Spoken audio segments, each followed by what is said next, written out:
आजादी की धुन बजी और निकल पड़े मतवाले।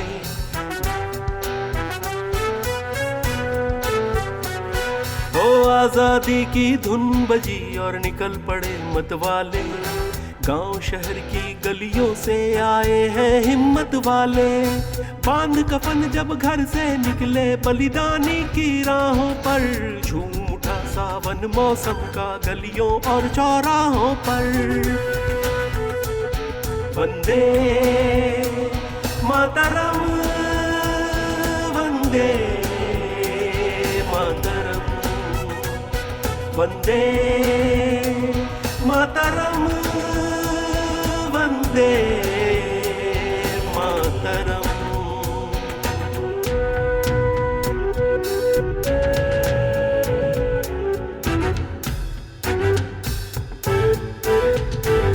क्या होगा आगे वह कब सोचा है कोई जो उसको रोका है। मर जाएगा मिट जाएगा माता की एक पुकार पे। कट जाएंगी जंजीरें उसके नजरों की धार से। जमी कभी रुक जाती है चलती है उसकी चाहों पर। झूम उठा सावन मौसम का गलियों और चौराहों पर। वंदे मातरम वंदे मातरम वंदे मातरम वंदे मातरम। आजाद बॉम्बे से काशी आ गए और काशी शिक्षा का केंद्र था और यहाँ पर कई देश स्तरीय शिक्षण संस्थाएं भी थी और संस्कृत का तो विश्वविद्यालय ही था। आजाद में कुछ भी पढ़ने लिखने की चाहत थी, उन्हें ये अभाव बॉम्बे में रहते हुए हुआ। वो पढ़ लिखकर कुछ बनना चाहते थे। आजाद ने संस्कृत विद्यालय में प्रवेश किया, लेकिन जब भी देशभक्ति और देश प्रेम की भावना की बात आई उन्होंने पढ़ाई से ज़्यादा उसे महत्व दिया। लेकिन जब भी उन्हें अवसर मिला उन्होंने पढ़ाई को एक तरफ रखते हुए अंग्रेज़ों से लोहा लेने में ज़रा भी पीछे नहीं हटे। अरे चंद्रशेखर, जी प्रणाम। खुश रहो। तुम यहाँ बारिश में अकेले क्या कर रहे हो? और आजकल तुम पढ़ाई लिखाई में रुचि नहीं दे रहे हो। कल तुम विद्यालय भी नहीं आए थे। जी वो मैं अखाड़े गया था, इसी कसरत और तंग बैठे लगा। अर्थात तुम्हारा ध्यान आजकल कसरत में ज़्यादा है, लेकिन तुम्हें पढ़ाई में भी ध्यान देना होगा ना। तुम्हारे माता पिता ने कुछ सोच समझ के यहाँ भेजा है ना। जी अगर तुम्हें पढ़ाई नहीं करनी है तो तुम यहाँ काशी में अपना वक्त क्यों बर्बाद कर रहे हो? इसलिए कल से तुम अपने आप पे अध्ययन करो और अपने शरीर पे भी, समझे?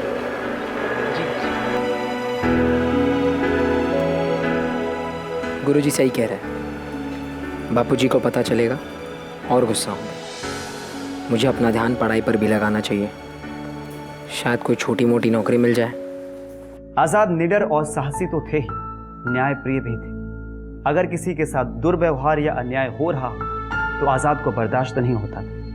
एक ऐसी ही घटना काशी में हुई। काशी में एक गुंडा था जिसके चर्चे पूरे इलाके में होते थे। पूरे इलाके में उसकी दादागिरी चलती थी। और एक दिन आजाद बाजार जा रहे थे और उस गुंडे को एक लड़की को छेड़ते हुए देखा। ये बात आजाद को अच्छी नहीं लगी और उस गुंडे को लड़की को छोड़ देने के लिए कहा और उससे उस व्यवहार के लिए माफ़ी मांगने को कहा। गुंडे ने उसे उस मामले में दखल ना देने के लिए कहा और वहाँ से जाने के लिए कहा। आज़ाद को ये सब सहन नहीं हुआ। उन्होंने गुंडे को ललकारा। गुंडे ने लड़की को छोड़कर आज़ाद की तरफ बढ़ा। आज़ाद ने उसे पटक कर उसके छाती पर बैठ गया और जैसे ही उसके गले को पकड़ा वो गुंडा उनसे रहम की भीख मांगने लगा। लेकिन आज़ाद ने उसे सिर्फ एक ही शर्त पर छोड़ने के लिए कहा। उस लड़की के साथ किए गए व्यवहार के लिए वो उससे माफ़ी मांगे और उसे अपनी बहन स्वीकार करे। इस घटना के बाद आज़ाद की हिम्मत के किस्से पूरे बनारस में फैल गए और काशी विद्यालय के प्राचार्य नरेंद्र देव उनसे मिलने उनके स्कूल आए। कहिए नरेंद्र जी, बहुत दिनों बाद मुलाकात हुई। कहिए कैसे आना हुआ? बस आपसे मिलने चला आया। और हाँ, आपके विद्यालय में एक होनहार छात्र विद्या अध्ययन कर रहा है। अरे हमें भी उसे मिलवाइए। मैं समझा नहीं, आप किस छात्र की बात कर रहे हैं? कुछ दिन पहले आपके यहाँ एक छात्र ने कुछ गुंडों की पिटाई कर दी थी जिसने एक कन्या को छेड़ा था। कहीं आप चंद्रशेखर की तो बात नहीं कर रहे ना? वो तो बहुत ही साहसी और होनहार बच्चा है। उसके दिल में तो देशभक्ति की भावना और प्रोत है। संभवतः चंद्रशेखर तिवारी ही नाम है। अरे चंद्रशेखर, यहाँ तो आना जरा। देखो तुमसे कोई मिलने आया है। प्रणाम करो इनको। प्रणाम। ये काशी विद्यापीठ के आचार्य नरेंद्र देव है। चंद्रशेखर, क्या तुम काशी विद्यापीठ में पढ़ना चाहते हो? जी गुरु। महोदय, अगर आपकी अनुमति हो तो चंद्रशेखर तिवारी को काशी विद्यापीठ में लेके जाओ। वहाँ संस्कृत के कई प्रसिद्ध आचार्य हैं जिनसे उत्तम शिक्षा प्राप्त कर सकते हैं। हमारे प्राचार्य संपूर्णानंद का भी यही मत है। ये तो बहुत खुशी की बात है। तुम्हें उत्तम कोटि की शिक्षा प्राप्त करने का वहाँ अवसर मिलेगा। हमें ऐसे विद्यार्थियों की तलाश रहती है जिनके अंदर प्रतिभा के साथ साथ बहादुरी भी हो। आज से चंद्रशेखर की जिम्मेदारी हमारी है। आपने तो इसके जीवन की उज्जवल भविष्य की नींव रखी है। जा चंद्रशेखर, खूब मन लगा के पढ़ना। काशी विद्यापीठ में पढ़ना कोई गौरव से कम नहीं होता है। जीते रहो। काशी विद्यापीठ तब बनारस का उत्तम केंद्र माना जाता था। आचार्य संपूर्णानंद वहाँ के प्राचार्य थे और नरेंद्र देव संस्कृत के महान आचार्य थे। वहाँ गुरुकुल का माहौल था। वहाँ के आचार्य ही वहाँ के अभिभावक थे। आज़ाद को वहाँ पर पढ़ाई के लिए सारी सुविधाएं मिलती थी। आज़ाद पढ़ लिख कर पंडित बनना चाहते थे, लेकिन उसी समय गांधी जी का असहयोग आंदोलन शुरू हो गया। आज़ाद अन्याय, जुल्म और साम्राज्यवाद को मिटाने का संकल्प ले चुके थे। उन्होंने अपनी जिंदगी के बारे में नहीं सोचा। जब भी सोचा, देश के बारे में सोचा, देशवासियों के बारे में सोचा, अंग्रेजों की दास्ता को मुक्त कराने के बारे में सोचा। चंद्रशेखर, ये तुम्हारा रहने कमरा है, ठीक है ना? तुम्हें पता है ना तुम्हारे माता पिता क्या सपना था? तुम्हें संस्कृत पढ़कर आचार्य बनना है और यहाँ तुम्हें पढ़ने की सारी सुविधाएं दी जाएंगी। बस तुम्हें मन लगा के पढ़ना है।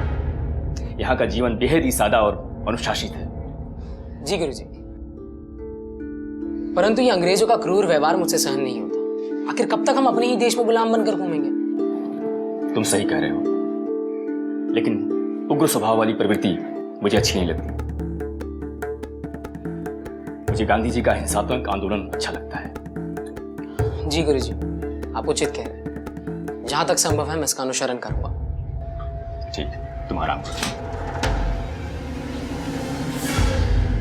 आज़ाद का नाम बनारस में काफी लोकप्रिय था। लोग उनके साहस, ईमानदारी और समर्पण से काफी प्रभावित थे। आम लोगों को उनमें एक नायक की छवि दिखती थी जो उन्हें ब्रिटिश हुकूमत से मुक्ति दिला सकता था। क्रांतिकारी दल के सदस्य भी आज़ाद से मिलने के लिए उत्सुक थे और वहीं 1921 में गांधी जी का असहयोग आंदोलन शुरू हो गया। गांधी जी के साथ कई लोगों ने भाग लिया। आज़ाद ने स्कूल के प्रांगण से देखा कि कुछ लोग महात्मा गांधी की जय के नारे लगा रहे हैं तो कुछ लोग ऊंची आवाज में अंग्रेजों भारत छोड़ो के नारे लगा रहे हैं। लोगों में गुस्सा, जुनून और कुछ कर गुजरने की चाहत थी। बूढ़े, बच्चे, जवान सब तन मन से इस आंदोलन में सक्रिय थे और ये सब देखकर आज़ाद को उत्तेजना होती। आज़ाद के धामनियों में मानो विद्युत का संचार हो रहा था। अंग्रेजी हुकूमत को उखाड़कर फेंकने का इससे अच्छा अवसर क्या हो सकता था? आज़ाद अपने शिक्षक से पूछते हैं, कर्माणि वधिकरस्त महाफलेषु कदाचन कर्म अपाड़ा हेतुरे भ्रमोत्य संघोस्तव आक्रमणे। चंद्रशेखर, अब मैं तुम्हें इसका अर्थ बताता हूँ। भारत माता की जय, भारत माता की जय, भारत माता की जय, भारत माता की जय, भारत माता की जय, भारत माता की जय, भारत माता की जय, भारत माता की जय, भारत माता की जय, भारत माता की जय। गुरुजी, ये सब क्या हो रहा है? इतने सारे लोग झंडा लेकर सड़क पर क्यों निकल आए? क्या गांधी जी ने ऐसा प्रदर्शन करने को कहा है?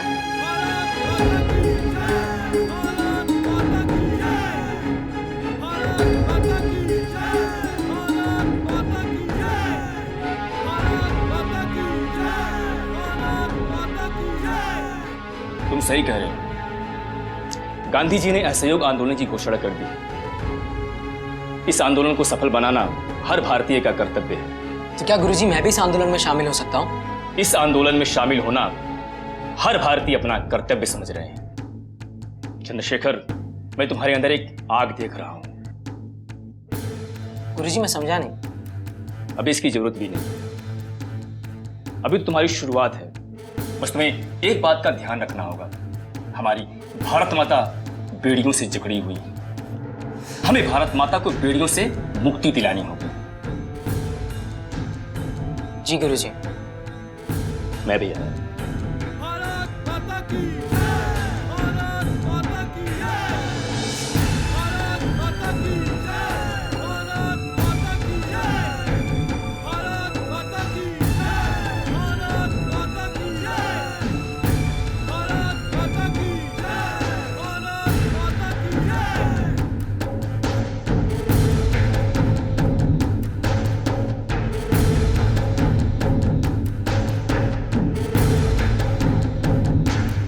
ये वो निशानी है जो तुम्हें हर वक्त आंदोलन के लिए प्रेरित करती रहेगी। ज्यादा सोच विचार की जरूरत नहीं है चंद्रशेखर। हर आंदोलन के लिए एक प्रतीक चिन्ह की जरूरत होती है, एक ऐसी शक्ति की जो सबको बांधे रखे, जो एक काम तिरंगा करेगा। तुम्हें भारत माता को आजाद कराना होगा। तुम जाओ, अब भारत माता की रक्षा के लिए सही वक्त आ गया है। तुम्हें तुरंत निकलना चाहिए। भारत माता की जय, भारत माता की जय, गांधी जी की जय, गांधी जी की जय। तभी भीड़ जुलूस के आकार में आगे बढ़ती है और पुलिस कुछ लोगों को गिरफ्तार भी करती है। तभी एक अंग्रेज अफसर ने बूढ़े आदमी को धक्का मार दिया और वो नीचे गिर गया। आजाद को ये बिल्कुल अच्छा नहीं लगा और उसने उस अफसर का कॉलर पकड़ लिया। तभी कुछ सिपाहियों ने आकर आजाद को गिरफ्तार कर लिया। आजाद ने उनसे सवाल किया कि तूने उस बूढ़े आदमी को क्यों मारा, उनके साथ ऐसा दुर्व्यवहार क्यों? क्या आज़ादी मांगना गलत है? और अगर गलत है तो ये गलती हम बार बार करेंगे। उस क्रूर और जुल्मी पुलिस इंस्पेक्टर ने आजाद को गिरफ्तार कर लिया।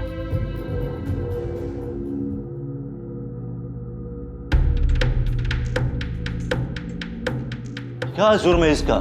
हुजूर, ये क्रांतिकारियों के जुलूस में शामिल था। इसने हमारे अफसर को पत्थर से मारकर घायल कर दिया। ये बच्चा, क्या नाम है तुम्हारा? आजाद। पिता का नाम क्या है तुम्हारा? स्वाधीन। कहाँ रहता है तुम? जेल खाना।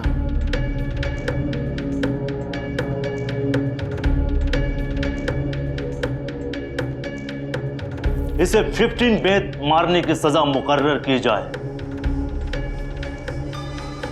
जी हुजूर।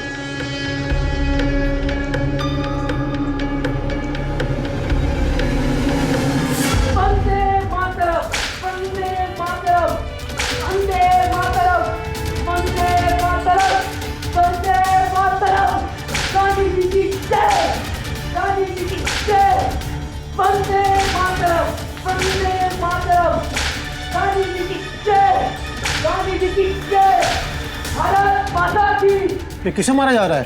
सर, एक 15 साल का क्रांतिकारी लड़का है। मजिस्ट्रेट साहब ने 15 बेंते लगाने की सजा दी।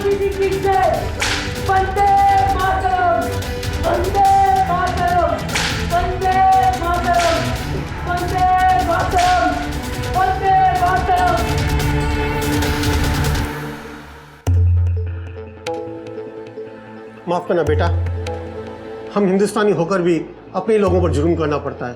क्या करें, नौकरी है, करना पड़ता है। तो छोड़ दीजिए ऐसी नौकरी जो अपने ही देश के हित में नहीं है। क्यों कर रहे हैं जब आप जानते ही हैं? ये दूध का गिलास पी लो, तुम्हारे जख्मों को आराम मिल जाएगा। नहीं चाहिए ये अंग्रेजों की खैरात।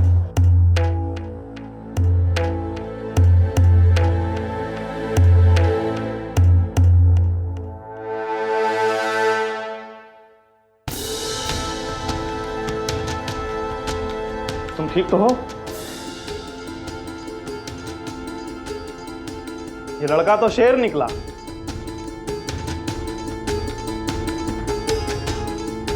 के सामने वो गिदड़ क्या टिकेंगे। वाह, कमाल है। 15 बेत खाने के बाद भी चेहरे पर शिकन तक नहीं आई। नमन है उस माँ को जिसने ऐसे शेर पुत्र को जन्म दिया। ये लड़का अंग्रेजों को पानी पिला पिला कर मारेगा। याद रखिएगा मेरी बात। आजाद है ये, आजाद। हाँ, आज से इनका नाम आजाद है, चंद्रशेखर आजाद। बोलो चंद्रशेखर आजाद के जय। चंद्रशेखर आजाद के जय। जय बोलने की जरूरत नहीं है। अगर जय बोलना ही है तो भारत माता की जय बोलिए, गांधी जी की जय बोलिए। मेरे लिए तो आपका ये स्नेह और प्यार ही काफी है। आपकी देशभक्ति देखकर मैं प्रसन्न हुआ, परंतु पराधीनता की पीढ़ियों से हमें इस देश को आजाद करना है तो हम सबको आवाज उठाना होगा। वाह, कितने उत्तम विचार हैं तुम्हारे।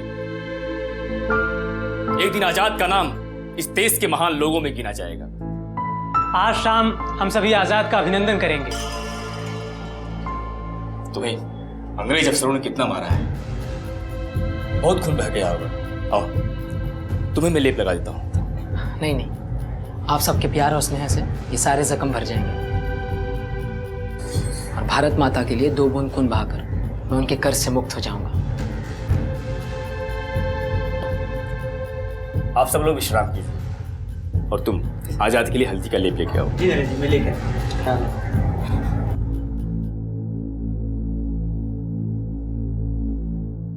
भीड़ आजाद को आगे चौक तक लेके गई। उन्हें जिस गली या मोहल्ले से ले जाया जा रहा था, उनके ऊपर पुरुषों और महिलाओं ने पुष्प वर्षा की। उन्हें एक मंच पर खड़ा किया गया और लगातार उनकी बहादुरी के नारे लगते रहे। आजाद को एक जन नायक का दर्जा दिया गया, एक ऐसा किशोर जिसकी आग से अंग्रेजी हुकूमत खत्म होने वाली थी और लोगों को यही आग आजाद की आंखों में दिखाई दे रही थी। उत्तर प्रदेश में क्रांतिकारी दल का नेतृत्व रामप्रसाद बिस्मिल जी कर रहे थे। उनके दल का नाम हिंदुस्तान रिपब्लिकन एसोसिएशन था और बनारस में उनके दल के सदस्य मनमथनाथ गुप्त और प्रणवेश चटर्जी थे। उन्हें जरूरत थी ऐसे क्रांतिकारियों की जिसमें देश प्रेम के प्रति कभी ना बुझने वाली आग हो, जो अंग्रेजों से लोहा लेने में कभी ना चूके, जो देश के लिए जिए, जो देश के लिए मरे। और एक शाम वो मिलते हैं। गांधी जी अहिंसात्मक आंदोलन कर रहे हैं और पूरा देश उनका साथ दे रहा है। अंग्रेज साम्राज्यवादी है, उन्हें अहिंसा का महत्व नहीं पता। उन्हें तो ये मेरी कमजोरी लगती है। हमें एक सबल बनाना होगा, अंग्रेजों से अपना हक छीनना होगा, उन्हें चोट पहुंचाना होगा, उन्हें भी दर्द महसूस कराना होगा। लेकिन इसके लिए हमें अहिंसा का मार्ग त्याग करना होगा। आज नहीं तो कल हमें अहिंसा का मार्ग त्याग करना ही होगा। प्रणाम, मैं हूं प्रणवेश और ये है मनमथनाथ गुप्त। कैसे हो आजाद? ठीक। हम दोनों ही क्रांतिकारी दल हिंदुस्तान रिपब्लिकन एसोसिएशन के सदस्य हैं, जिसका नेतृत्व रामप्रसाद बिस्मिल जी करते हैं। तुम्हारे साहस की काफी प्रशंसा सुनी थी और मिलने की इच्छा भी थी। देखो, अवसर मिला और तुम्हारे दर्शन हो गए। हम तो इसे रोज रोज बोलता था कि आजाद से मिलना है, और आज काली माता की कृपा हुई और आपसे मुलाकात हो गया। नहीं नहीं, मैं इतना प्रशंसा का योग्य नहीं हूँ। आप लोग मुझसे मिलने आए, यही मेरा सौभाग्य है। क्रांतिकारी विचार रखकर इस देश को आजाद करना हमारा लक्ष्य है। मेरे योग्य कोई सेवा है तो बताइए।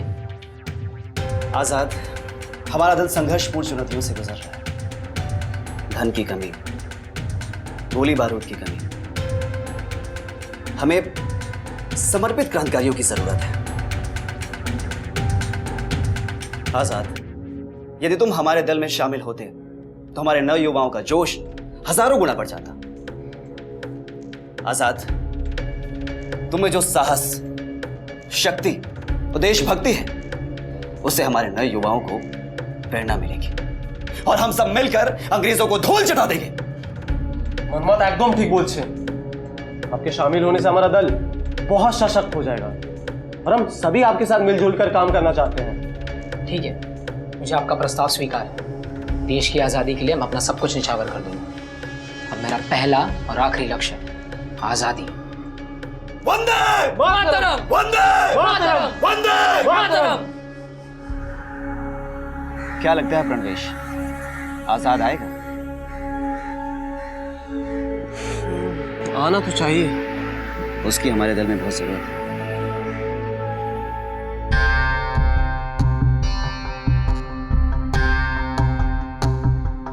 प्रणाम।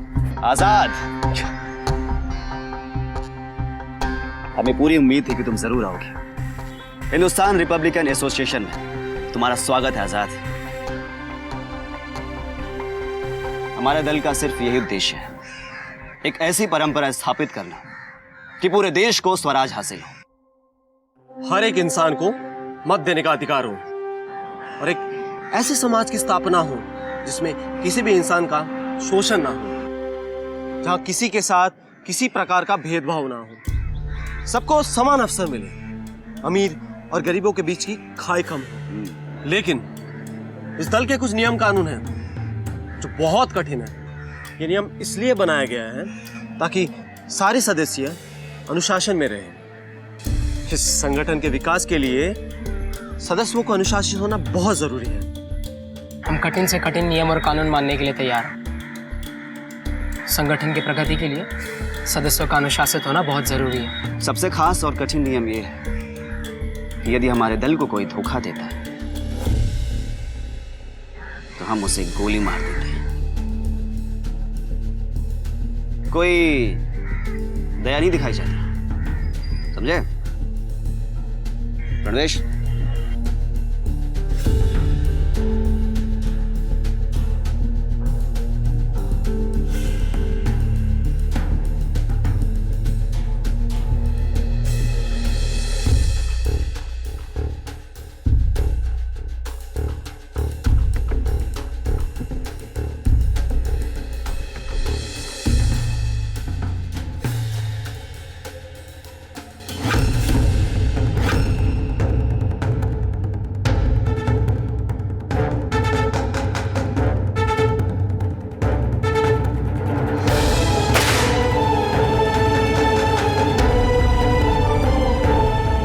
बहुत खूब आजाद। ये बचपन के तीर कमान का सर कब अभ्यास करते करते गोलियों तक पहुंच गया पता ही नहीं चला।